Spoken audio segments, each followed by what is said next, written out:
listening to stories can be a great way to improve your English skills.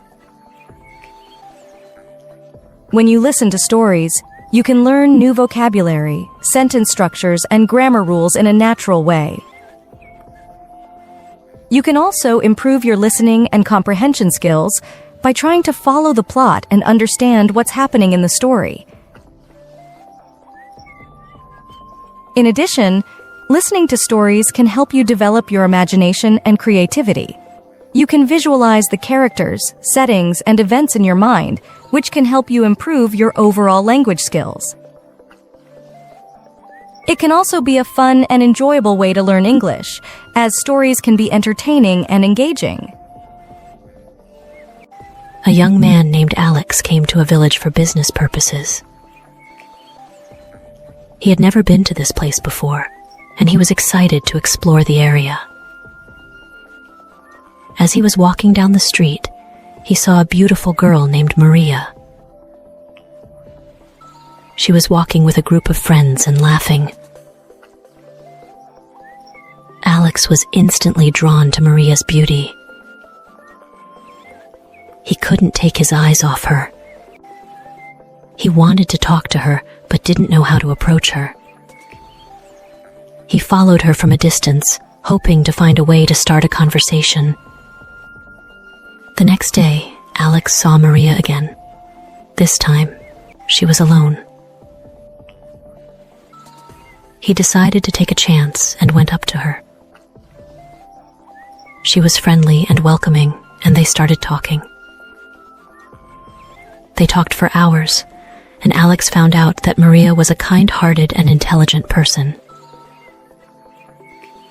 As they spent more time together, Alex realized that he had fallen in love with Maria.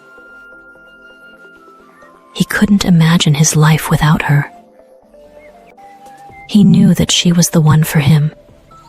Alex started visiting the village more often, just to spend time with Maria. They went on long walks in the countryside, had picnics by the river, and enjoyed each other's company. One day, Alex gathered the courage to tell Maria how he felt. He confessed his love to her and asked her to be his girlfriend. Maria was surprised, but happy. She had noticed Alex's feelings for her, and she was glad that he had finally expressed them. They soon started dating, and their love grew stronger with each passing day. They were inseparable and spent all their time together. Alex knew that he wanted to spend the rest of his life with Maria. One day, Alex proposed to Maria, and she said yes. They got married in a beautiful ceremony in the village church, surrounded by friends and family. Once Alex and Maria got married, they decided to make the village their home. They built a beautiful house on a hill overlooking the valley, and they spent their days tending to their garden and enjoying the beauty of nature. Alex started a business in the village, and he became a respected member of the community. He was known for his honesty and hard work, and people came to him for advice and support. Maria, on the other hand, devoted her time to volunteering at the local church and helping the less fortunate. As the years went by, Alex and Maria faced many challenges. But they always stood by each other's side. They faced financial difficulties, health problems, and family struggles. But they never lost their love for each other. One day, Maria fell ill, and Alex was devastated. He took care of her day and night, never leaving her side. He prayed for her recovery and hoped that she would get better soon. But despite his efforts, Maria's condition continued to worsen. One night, as Alex was holding Maria's hand, she looked at him and smiled. She told him that she loved him and that she was grateful for the life they had shared together. She said that she was ready to go and be with God. Alex was heartbroken. He knew that he would never forget Maria and the love they had shared. He promised to honor her memory and live his life in a way that would make her proud. After Maria passed away, Alex continued to live in the village. He spent his days reminiscing about the happy times he had shared with Maria and helping others in need. He became a mentor to young people in the village, sharing his wisdom and experience with them.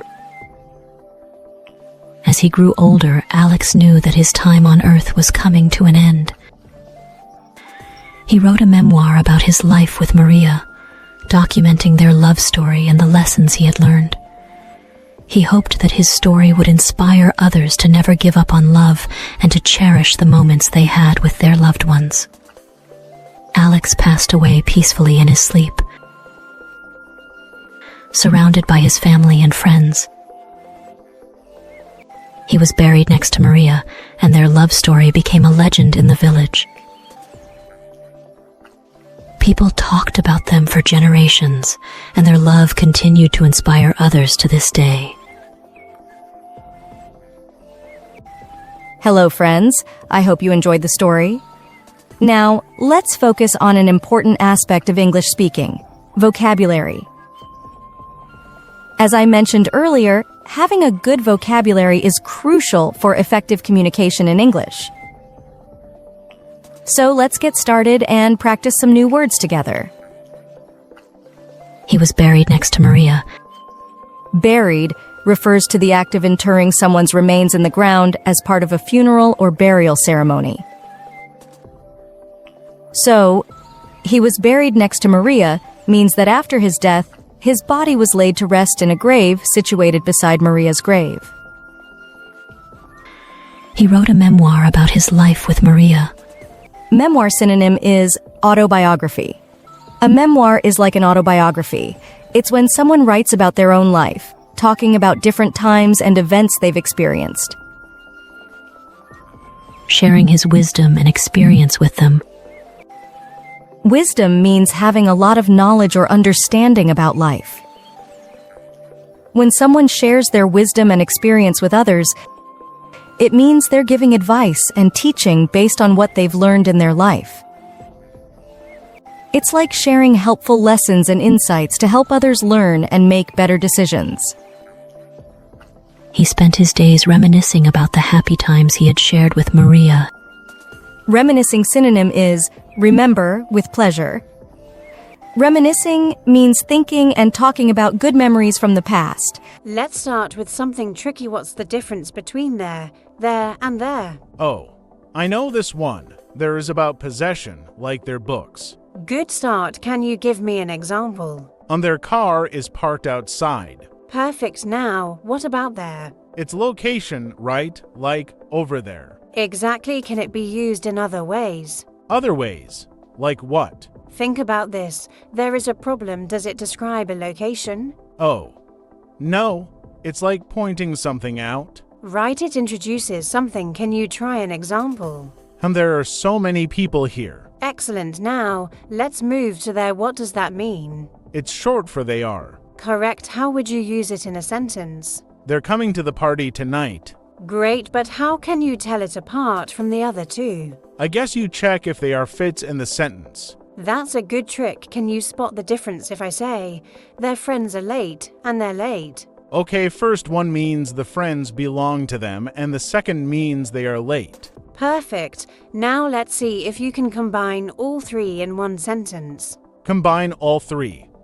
Let me think. Take your time, imagine a real situation, it will help. Okay, how about they're bringing their dog over there? Does that work? That's fantastic. You used all three correctly. Really, it felt a bit too simple. Simple is good. It means you understand, but if you want a challenge, try using them into sentences that connect. Okay, their friends said they're going to meet us there later. Excellent. You even made it flow naturally. Let's break it down. What does there mean here? It shows ownership, like the friends belong to them. Right in there. It's short for they are, because it's talking about what the friends are doing. Good.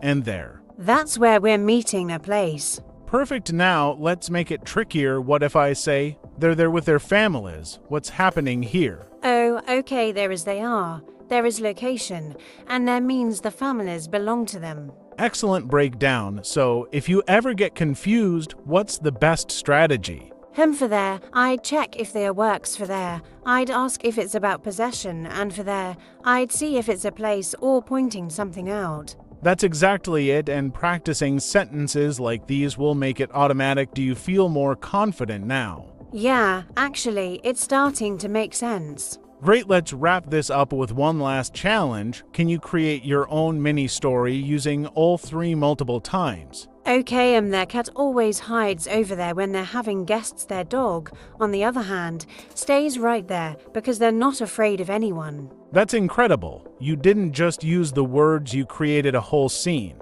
Thanks, I didn't think I could do it at first. See what happens when you practice. Keep this up, and these words will become second nature.